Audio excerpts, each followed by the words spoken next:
If you enjoy what you hear here today, please consider supporting me on my Patreon page. Every dollar helps, and you get to see content that you won't see here. Chapter 47. The Empress. The First Hive. The Hive was largely silent. The swarm had long since departed for Equestria en masse, only leaving a token vanguard behind alongside the Empress herself. The Hive still had its perception filter hiding it from view, but the Empress was not so foolish as to believe it protected her from harm, nor that the small force of Changeling soldiers at the Hive would be of any use to her in a conflict. No. There were still free drones.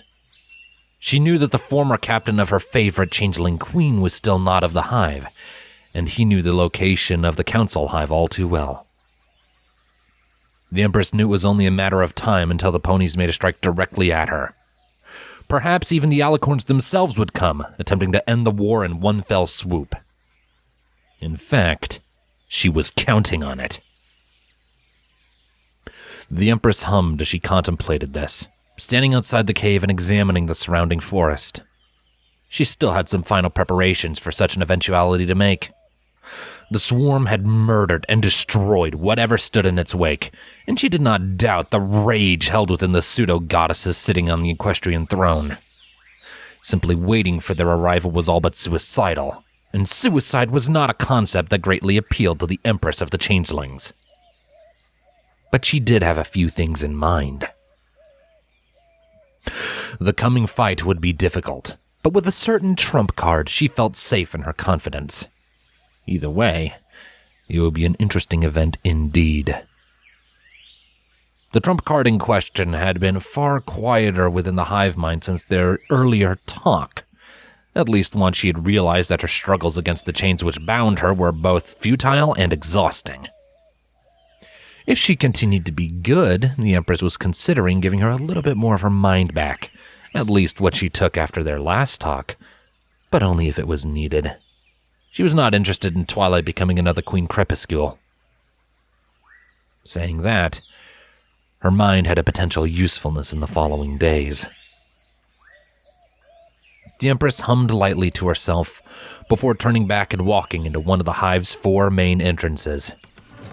She passed by 2 guards as she went by, neither moving an inch. The interior hallways of the building were just as quiet, if not more so, as the exterior was. She passed by 1 more guard on the way to the throne room, where 2 more stood by the entranceway. There weren't even any changeling young to be found, they having been spread among a few of the other hives alongside a token force protecting them, much akin to the one surrounding the Empress. The nymphs were useless on the battlefield and in most tasks.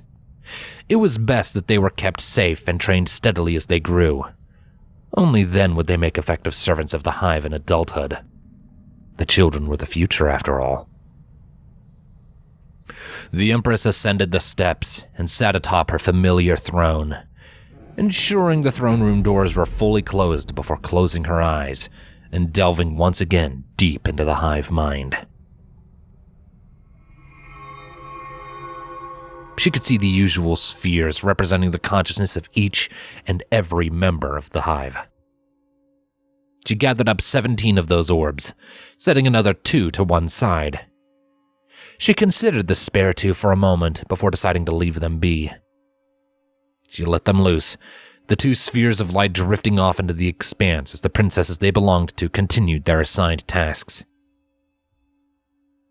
She was then left with the minds of the 17 changeling queens of whom she used to enact her will. They had proven most useful up until that point, each one an individual magical powerhouse, and together, being all but a weapon of mass destruction to all of the Empress's mini-enemies. Manhattan had proven as much to the world. The gathered changeling queens were still in the drowned city, along with the bulk of their forces. The EUP had basically declared the surrounding area a no-go zone to all ponies.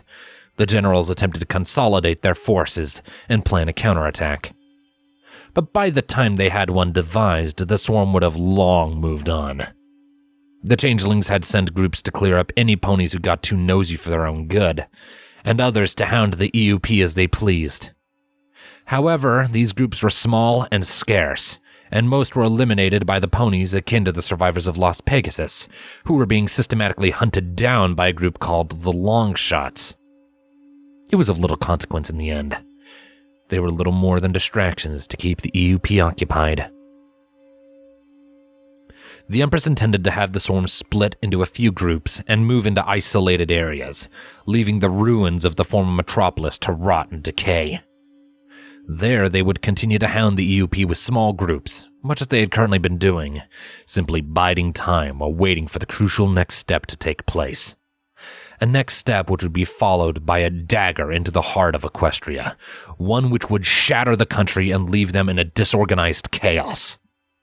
Once that was done, and with the heavy damage they had already inflicted, both physically and to the ponies' morale, the rest of Equestria would be a far simpler conquest. Their EUP would crumble, their cities would kneel, and the ponies would become the first to be annexed by the new Changeling Empire, its peoples becoming workers and soldiers as they moved their sights onwards. There was just one thing that still held Equestria together in strength, that gave them the hope to fight on, that would prolong the war into months and even years while it could be over and done with so much sooner. And that was why she was counting on their next move to be what she had predicted, which was where the Empress's next step came in. And for that next step, she would need the Queens, and she would need Twilight Sparkle.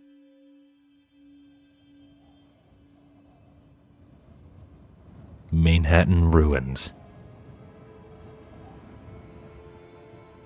The ruins of the once great city, a pinnacle of technological and societal progress, was locked down tight by the swarm. The sea had long since retracted, taking much of the infrastructure with it, though some areas remained sodden and filled with filth and scavenging rats, all but uninhabitable to most life. There wasn't a single living pony within the city limits, though changelings were still coming across the unrecovered dead. The cadavers were left where they lay, being no more than empty shells and meaning nothing to the Hive. The entirety of the bay had been wiped clean of everything, the fleet that had once been such a dominating presence having been shattered and dragged out with everything else. A few fires still raged too, threatening to consume what little had survived the tsunami's wrath. One group of drones bucked their way through some loosely stacked rubble and entered into a washed-out boutique, the line of exquisite fashion accessories that had once been on display having been reduced to naught but ruined rags scattered along the ground. Among the ruin was the body of a now unidentifiable mare who had attempted to take refuge within the boutique, or perhaps had been an unlucky customer. It didn't matter to the drones, who stepped over the mare without so much as a glance, continuing their scout of the premises. Upstairs was a far cry from the once posh establishment below, there existing the crumbled remains of some sort of nightclub, albeit the area was devoid of any corpses. It was one of the few places without at least one to be found. Satisfied that there were no stragglers hiding within, the red-eyed drones left the building to crumble and be reclaimed by nature in the time to come, moving on to the next, as did many other such groups. Meanwhile, most of the Hive either hovered around the city or stood idly by on rooftops, their piercing gazes eyeing the skies around them suspiciously. Princesses Insecta and Imperius were busy coordinating the search teams through the Hive link, but both of their mothers were not by their side. No, the Empress was summoning the Changeling Queens, and they would not, could not, ignore her.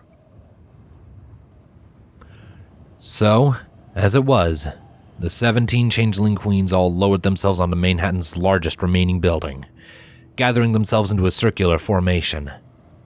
The sights from atop the building were something to behold, and only from such a height was the devastation truly evident in all its scope.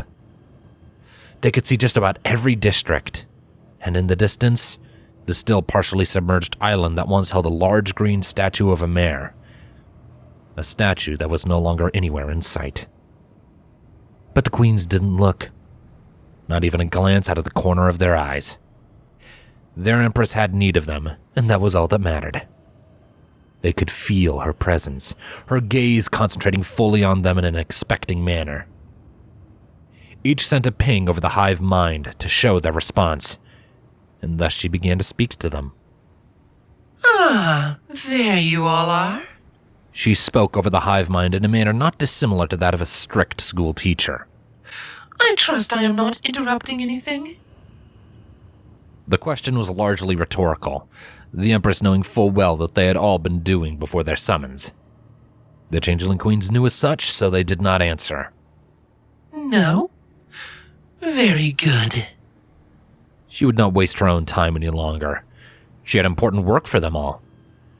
I have sent instructions to the swarm already. The daughters of Cocoon and Vulgaris shall lead them in your stead. What would you have us do, Empress? Queen Vulgaris inquired. The Empress felt a slight tinge of malcontent from within Vulgaris, buried deep down. But it faded a moment later, ultimately uninteresting and largely not at all worthy of note to the Empress. She felt discord within all of them from time to time, but that was to be expected. Twilight Sparkle wasn't the only one unhappy with their predicament, but time changes everything. No exceptions. Queen Twilight Sparkle, the Empress addressed as she turned her attention to that particular Changeling Queen. I have need of you. I believe the Equestrians will, at this point in time, be planning an attempt on my life. The Empress released a little more of her mind, wishing to hear her own input as she had done when planning their invasion, if only until she had given her commands. I find that conclusion a wise one, Twilight dutifully responded. In fact, I do believe this was always the intent. You remember well, Twilight Sparkle, the Empress replied. And my plans for that eventuality can now be enacted. We live to serve you. Yes, you do, she sadistically agreed. Queen Twilight Sparkle, the likelihood of the princesses themselves coming to the Hive is high. It is far too important to be left to some assassin, and I can only imagine that Celestia will be the first one to charge in. Your vanguard at the Hive will be helpless against them, Twilight noted.